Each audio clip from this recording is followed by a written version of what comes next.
I was working a dead-end 9 to 5 job. I was so miserable, and now I earn about 100,000 a month from my blog and my printables and digital product business. I use this plugin for Shopify called Digital Product Downloads. I use that to deliver the digital product instantly. It does take work to get up to emailing every day, but the money just rolls in if you do, because you send the email in the morning, then the whole day you're getting sales. I got 17,000 followers on Instagram, but they're not really bringing in the money. What's bringing in money is when they sign up to my email list and I can promote to them.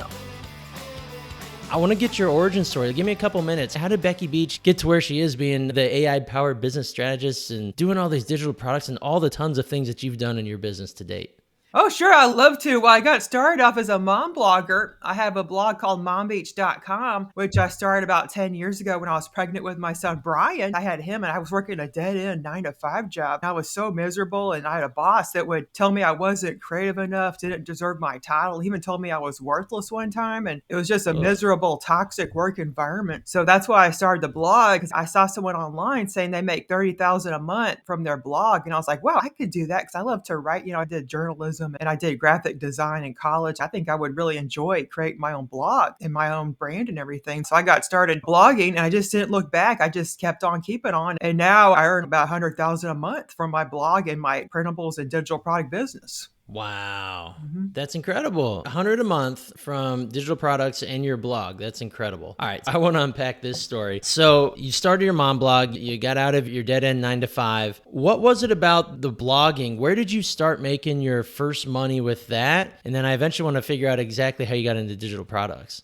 Oh, sure. Well, my first month, I made $1.50. So I was working really hard on this blog. I was posting a few times a week, blog posts, and I was looking to see what people's problems were before I would make blog content. And I would get found on Google through keywords, but it took quite a bit of time because Google keeps your blog in a sandbox up to 6 months to a year.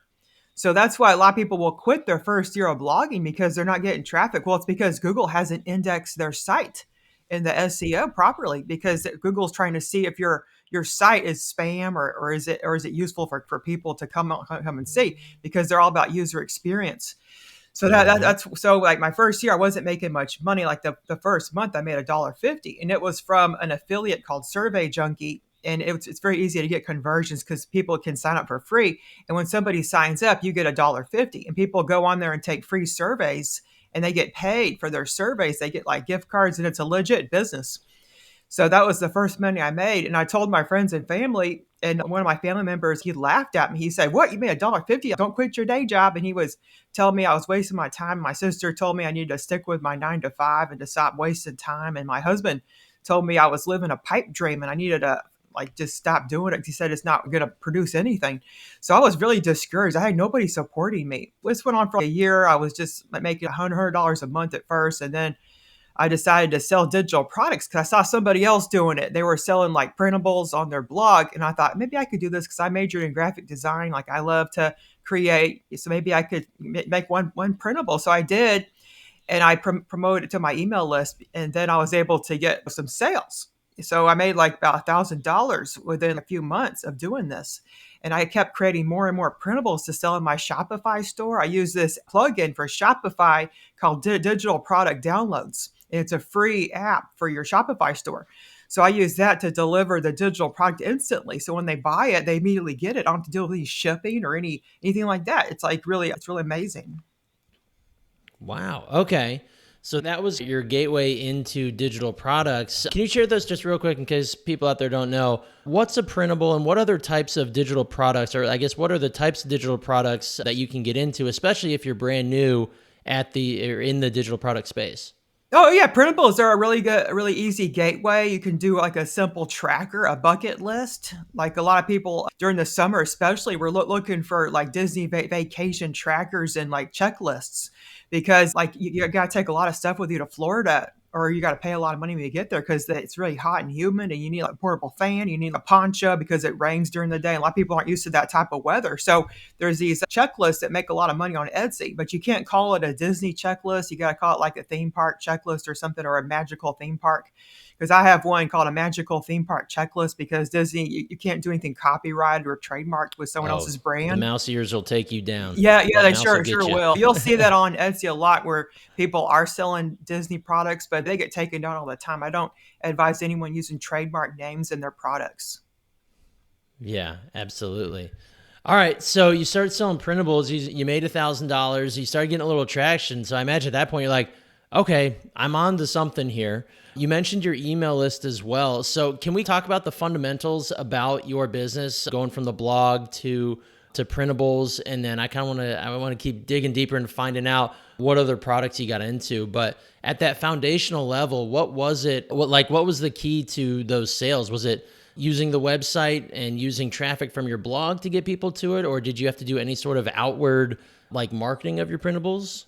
Oh yeah, good question. Well, I would create blog content. So I would do content marketing like what major businesses do. They'll do like blog content and that would attract people to what they're selling. So I did the same. I did think about it as terms of selling my printables the whole time while I was blogging because I refer to my blog as a printables blog because the whole blog's focus is to sell these printables. So I'll create content and then match it up with a printable that I'm selling and then I'll market the printable within the blog post. And then that's the next step. After they read the blog content that solves their problem, they're further enhanced by purchasing the printable. And I'll have like a free opt-in a lot of times on the blog post. I do 5 opt-ins per blog post. There's one at the top, the one in the middle, one at the very bottom, one on the side. So I just put it in different places on the blog post because people will skip the first opt-in. It's a really good to have 4 or 5 opt-ins as a rule of thumb on your blog post to ensure you get a subscriber and then they sign up. They're presented with an offer where they could purchase like a bundle or something even bigger, like a spreadsheet, to even further enhance their journey into whatever question they had.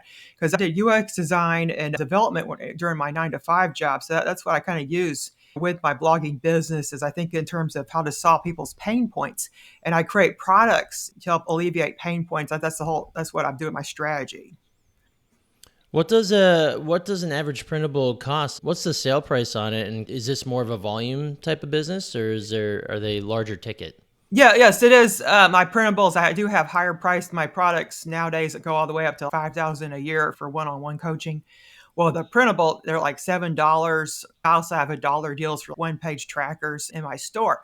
And my store is shop.mombeach.com, and my blog is mombeach.com. So my name's Beach. I'm a mom, so I thought Mom Beach, that would be a cute name for my blog.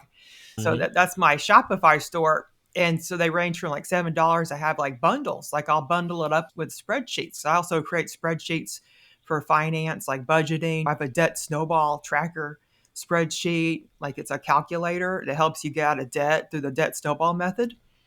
And Little also Dave have Ramsey action. well, yeah, that's he didn't come up with it. Like he just made it popular, so it's not copyright or anything. I just made sure of that.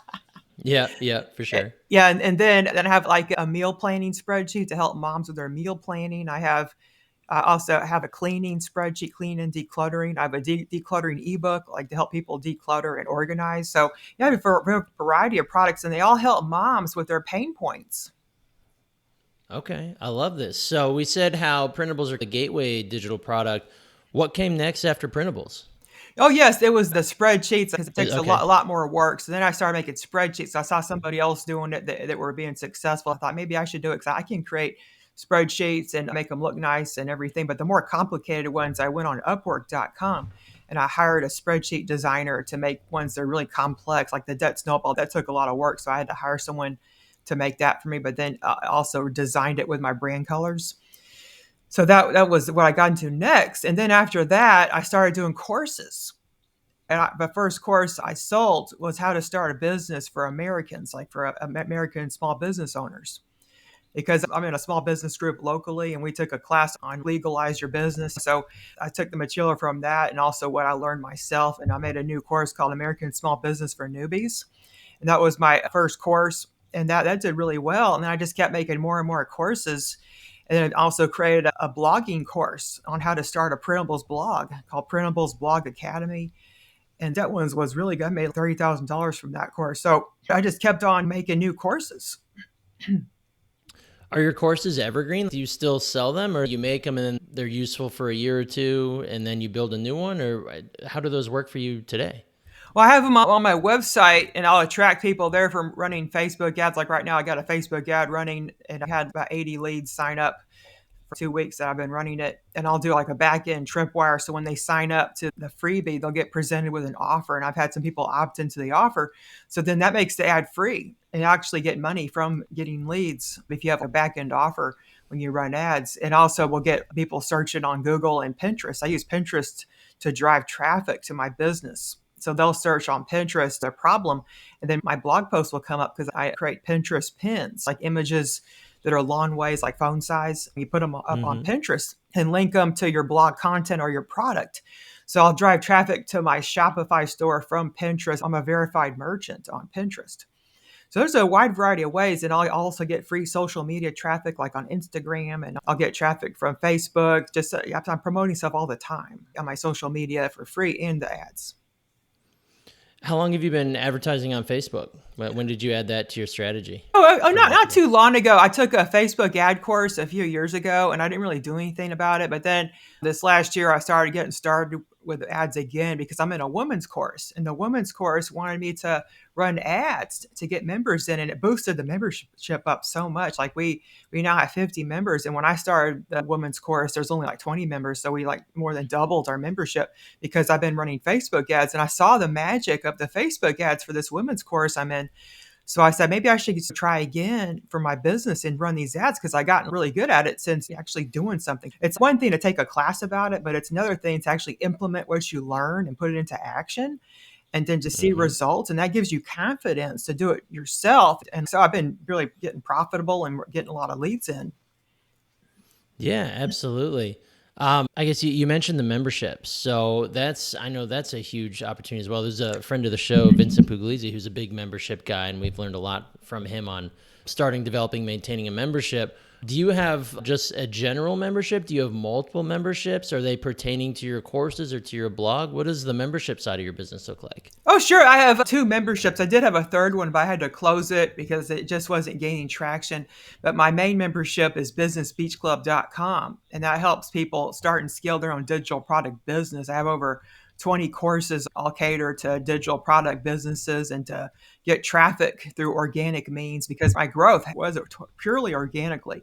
But since I just started running Facebook ads, I just add more because you can always use more leads. But I Mm-hmm. did totally grow organically, and I grew up to 100,000 a month from organic reach. So it is possible to not have to pay ads to grow your business.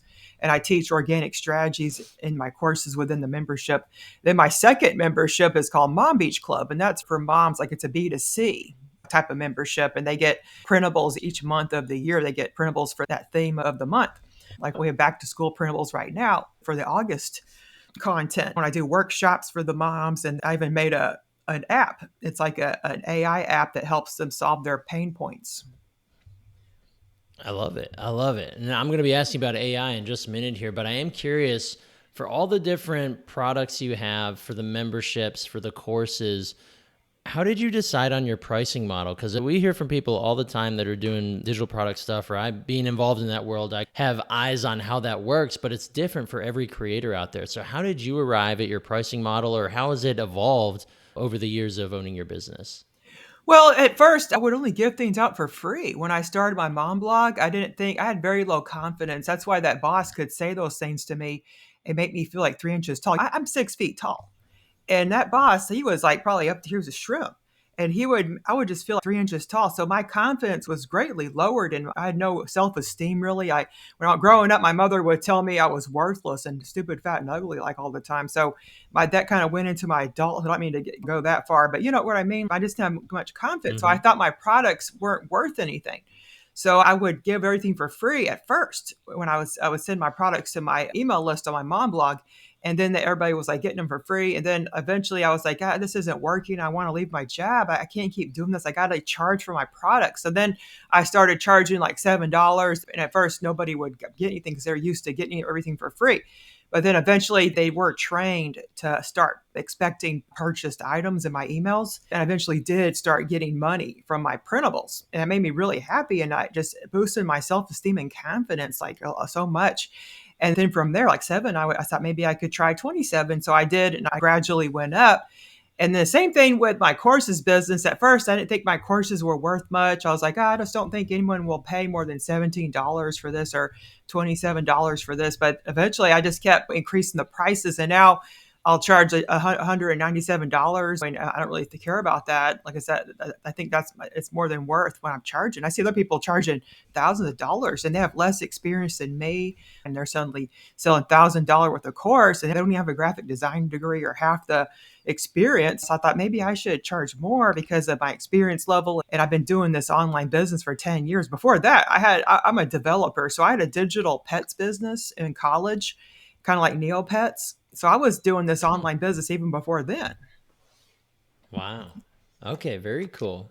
So, what are some of the tools that you utilize? I'd love to shine some light on that because I know there's a million and one options for SaaS products out there that help digital creators. What are some of your favorite ones or some of the best ones that you like to use? Oh, I love to use Canva is a really good product for creating digital products. What I'll do is going back to AI again, you can create like a simple checklist. Remember, I was mentioning about the magical theme park checklist where you could tell the chat GPT, you say, give me 40 checklist items for somebody that's going to Disney World to help them prepare. And it will give them, you prompt it with that prompt, and then it will give you like a 40 items they could bring on their trip. Because a lot of people don't know about that weather because that weather is harsh and they built a theme Hmm. park in that weather and people could pass out. I almost passed out. I went to Epcot Yeah. like last month. Oh, it was actually in June. And almost passed out because it's just so hot and humid. It just really sneaks up on you quick.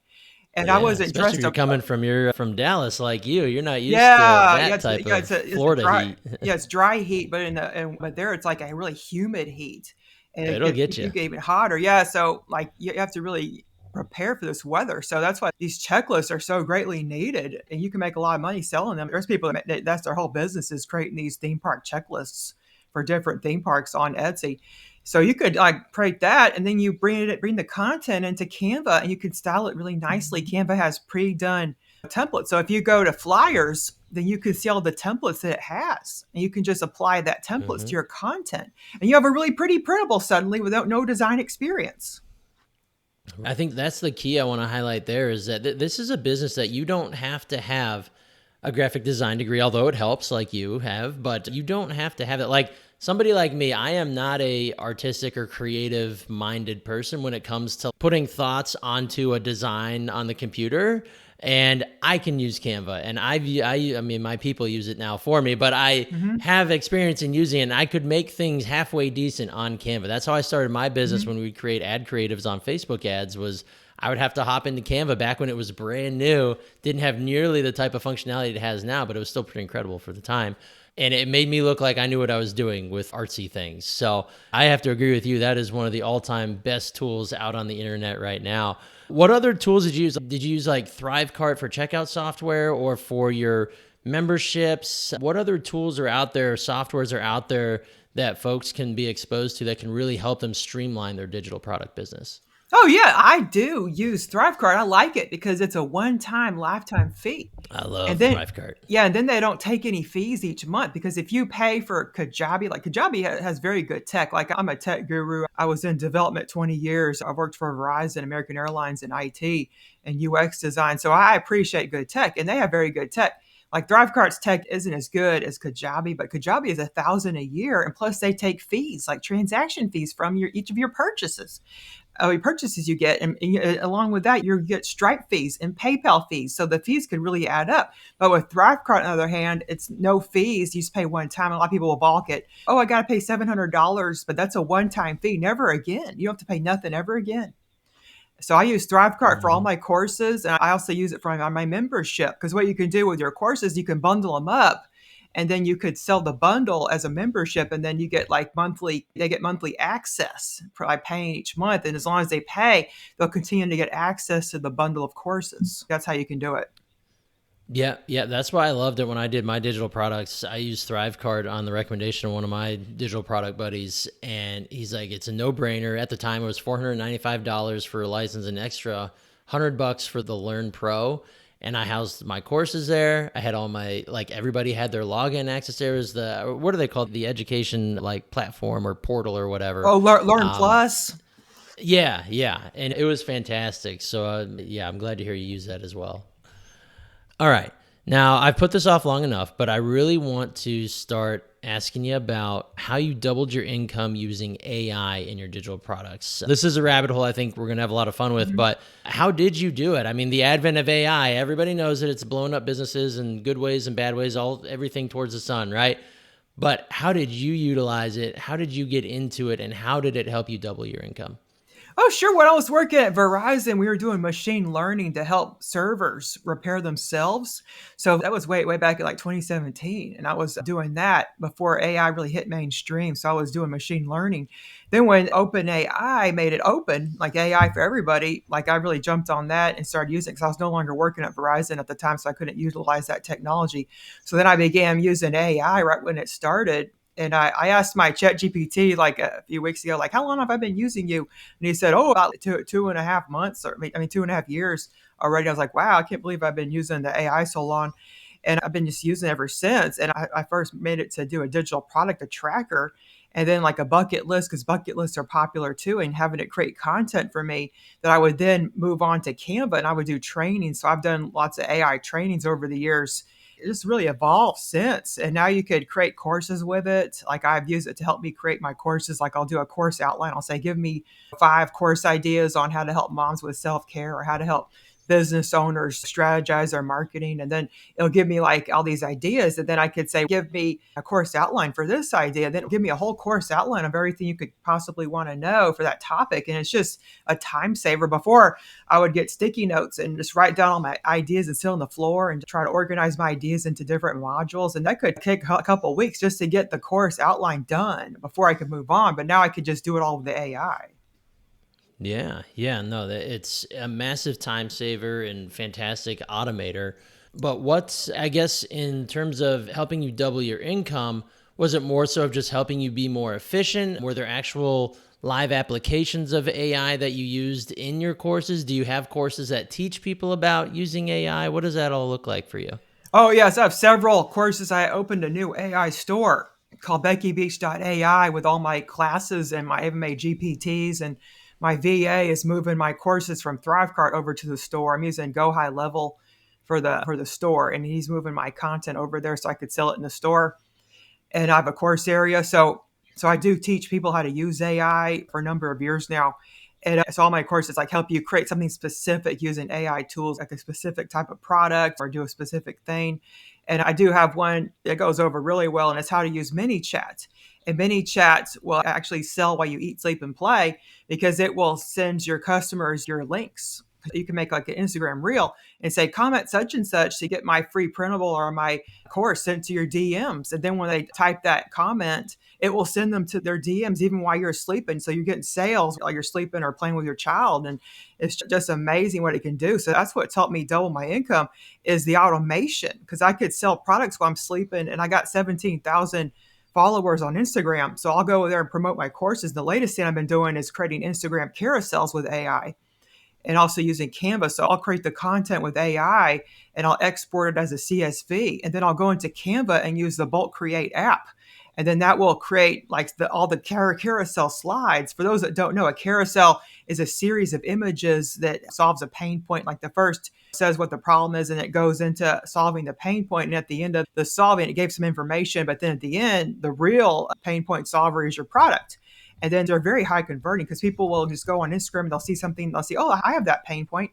So they'll look at it and they'll just scroll through. They'll go, oh, that starts helping them. Then at the end, they go, oh, I'm going to purchase this product because it's already been helping me. Imagine what this product's going to do for my pain point. So I've been using that too. And I have many chats saying, oh, comment such and such to get this course sent to your DMs. And I can be playing with my child and I'm getting sales like that. That's what's been doing it.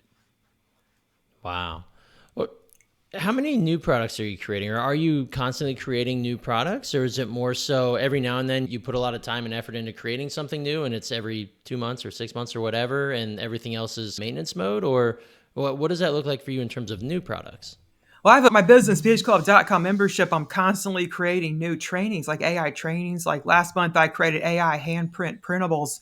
And handprint printables are really popular kids' activities. You start with an image that's incomplete, and the child uses their handprints, like in paint, to paint on the image with their hands to complete the image. And it has answer keys. So, like, those are popular printables. So, I taught how to make those last month using AI. And then this month, I decided to sell it into my BeckyBeach.ai store. So that's like the product I launched this week on Monday. It was that a handprint printable masterclass.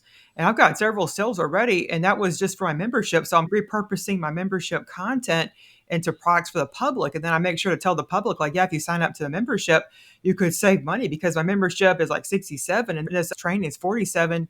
And plus you get additional courses and you get commercial use products you can resell as your own, like templates. Like I sell Canva templates in there, and I mean give the membership. So for the public, they got to pay like 27 or 37 for these templates, but they get it included in the membership. So like that's what's helping me is the membership. I'm creating new things every month, and then I could sell those things to the public too and get even more money. Wow. Okay. So what's like a day in the life look like for you as a digital product business owner? I mean, obviously you said you're making 100K coming in every month. So your business is moving and grooving for sure, but what does it look like on a daily basis for you in maintaining and growing and building your business? Well, I try to work about at least 4 hours a day. Like sometimes I'll work more if I have a project I'm really working on. So I'll get up in the morning. I send an email every single day. I have multiple email lists as I got three separate businesses. One is the mom blog, Mom Beach, and then the second business is PLR Beach, and that sells the Canva templates and commercial use products people could resell as their own. And the third business is the Coach Becky Beach business, where I sell courses, membership, and also do coaching. So that's the third business. And I have a fourth business now too that I send emails, and that's the BeckyBeach.ai store. So I'll send emails for that every day. So I'll just get up an email as a routine. I've been doing it for so many years now, probably 5 years solid, emailing every day. And it does take work to get up to emailing every day, but the money just rolls in if you do, because you send the email in the morning, then the whole day you're getting sales because people are coming to that email. And then even the next day from that email, you'll get sales. So then you'll get sales from that email. Then I've even had sales come in from the Monday email. People are just opening their Monday email and getting caught up. And so emailing has been a really tremendous revenue generator in my business. And you own your email. It's not like social media. Like I got 17,000 followers on Instagram, but they're not really bringing in the money. What's bringing in money is when they sign up to my email list and I can promote to them. Yeah, so let's dive down that rabbit hole because I come from a world where email is incredibly important. A lot of people in my sphere are email copywriters, and the importance of emailing every day to make sales. So many people, and I think a lot of aspiring digital product business owners might be scared to send that many emails. And I shouldn't say might, I know they are. People think that, oh, that's too much. It's too in their face. It's too crazy. But what's your opinion? Obviously, you're making sales every day by selling once a day. Did you ever have a point earlier in your business where you're like, oh, maybe I'm emailing too much? Or what do I do here? When I first began doing a newsletter, I would do it just once a week, and that was to my Mom Beach list. And so once a week, they're hearing from me. So once a week, I would give like a free product or I'd give like a paid product just once a week, like every Wednesday. And then I would send the email, and then the open rate was bad. And I was like, gosh, this isn't working. And so I then began doing 3 times a week, Monday, Wednesday, and Friday. And then I got my open rate was improving, and people were actually responding to me because in your email, you want to ask a question, because the reason is they'll respond to that question. And then their client, their email client will say, hey, this person knows this person. So I'm going to boost up and put this in their inbox instead of their promotions or spam. So that's why you should always ask a question in your newsletter so people will respond, and that would increase the opening of their email from there on out. So I started asking questions, and I started talking to my subscribers and chatting with them as friends. And now I do coffee talk emails. And I actually have a course called Coffee Talk Emails where I talk more about the strategy. And I kind of act like I'm sitting with them at a coffee table, like a big coffee table with thousands of people all around. And we're all chatting like we're friends, like getting to know each other through the email. And I'll talk about my life and about what's going on. Let's say I got up, I went to the store, I bought some milk, I came home. Like I'll talk about that. It's just average stuff, and it helps me be relatable to them as a person. I'm not just somebody behind, sorry, I'm losing my voice, behind a computer screen.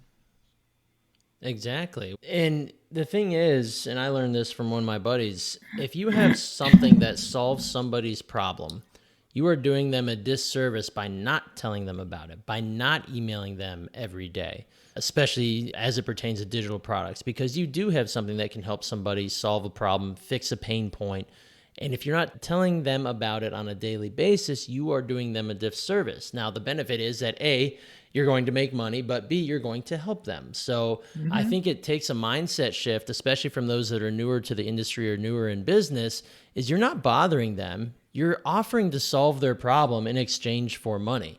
That is business. That is the world. We buy things to solve our problems all the time. Hmm. And if you don't tell me about it often enough, I'm going to forget about you because you know what? It's 2025. We are getting bombarded by a million different data points and people and things every single Yes, day. yes.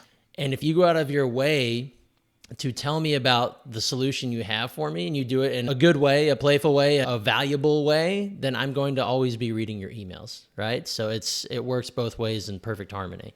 Yeah, yes, I'm very funny too, so I'm very entertained. I've had people say, "Gosh, you're just so entertaining. I just love your emails. You're just so hilarious." So I'll just talk about funny stuff that's happened, like my child did, and people just love it. And like one time I was Mm-hmm. sick. I was sick with COVID for like a week, and I couldn't email for 3 days. I was just that bedridden. And then I saw these emails in my inbox saying, "Well, am I off your email list? Why aren't I getting your emails?" And like all these people, I had like 10 people asking me where my emails are. Yeah, and that's the effect. If you do it often enough and you provide enough value, people will start wondering if you miss a day, like, where'd you go? What's going on? I love reading your emails. It's like the replacement of the old time reading your newspaper every morning. You Uh-huh. have one or two or however many people in your inbox that you prefer to read. And when you don't show up, and then they start asking you. That shows that you provide high value emails. And so that's, you do it long enough, you have a good audience, so you'll start seeing that happen. Yeah, Love. and then let me just tell you, if you're emailing too much, at the end of my newsletter, I say, "Do you want to switch to weekly newsletter, where you get once a week?" And so I have like about 100 people having that option.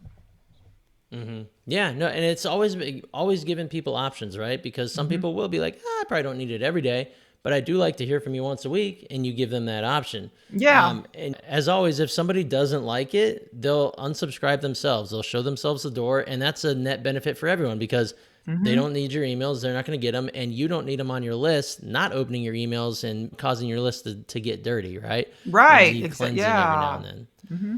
Yeah. What ESP, what email service provider do you use for your daily emails? Well, I use ConvertKit, and ConvertKit reached out to me and wants to do a workshop with me. So I'm going to be Oh, wow. doing a workshop with ConvertKit, as I have 3 different ConvertKit accounts for my businesses.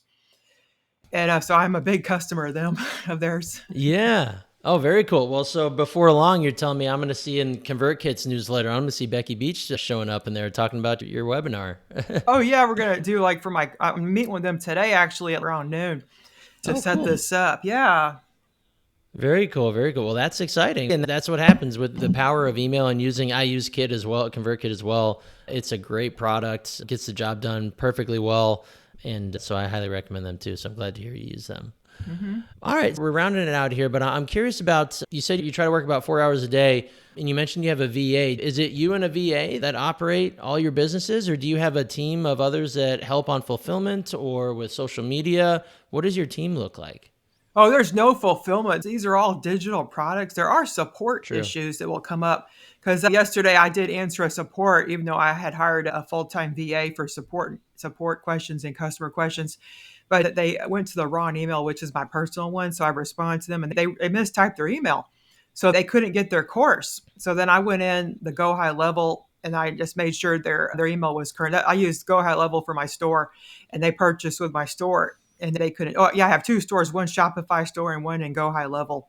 So I went into Go High Level and fixed their email, and then resent them the registrations, and then they could log into their content. So like I do have a like one full-time VA that does support and customer issues, and he's also moving my content from Thrivecart to Go High Level for my Go High Level store.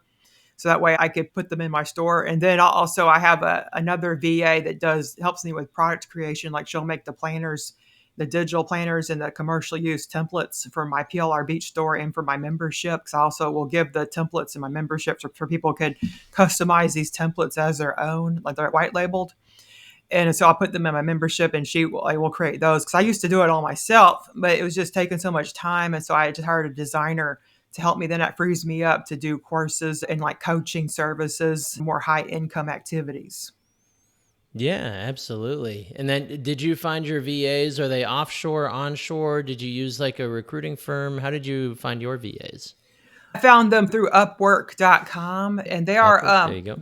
yeah, they are in other countries. Like our product creator, the designer, she also makes sales pages for me and funnels.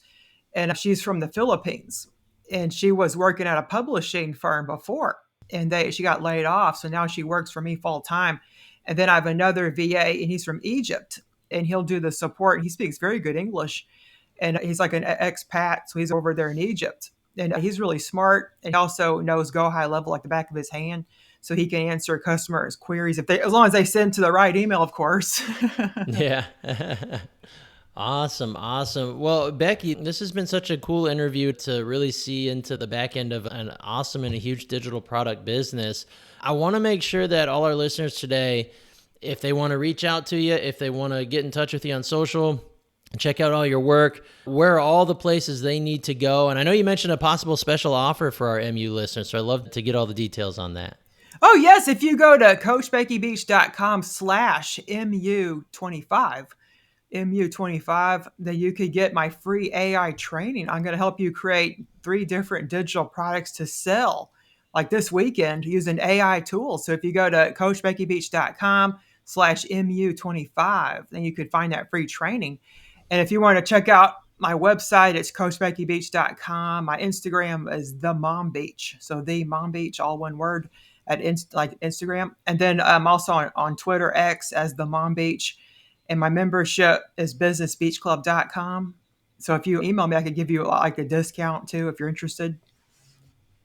Okay, wonderful. And you're a podcast host too. I want to make sure we mention your podcast as well. Oh, yes. My podcast is beckybeachshow.com. And I've been running it like about 4 years now, and I'm up to 88 episodes. All right. Very cool. Awesome. Well, Becky, thank you so much for sharing your time and knowledge with us. This was absolutely fantastic. We wish you nothing but the best through the rest of the year here. Oh, thanks, Brian.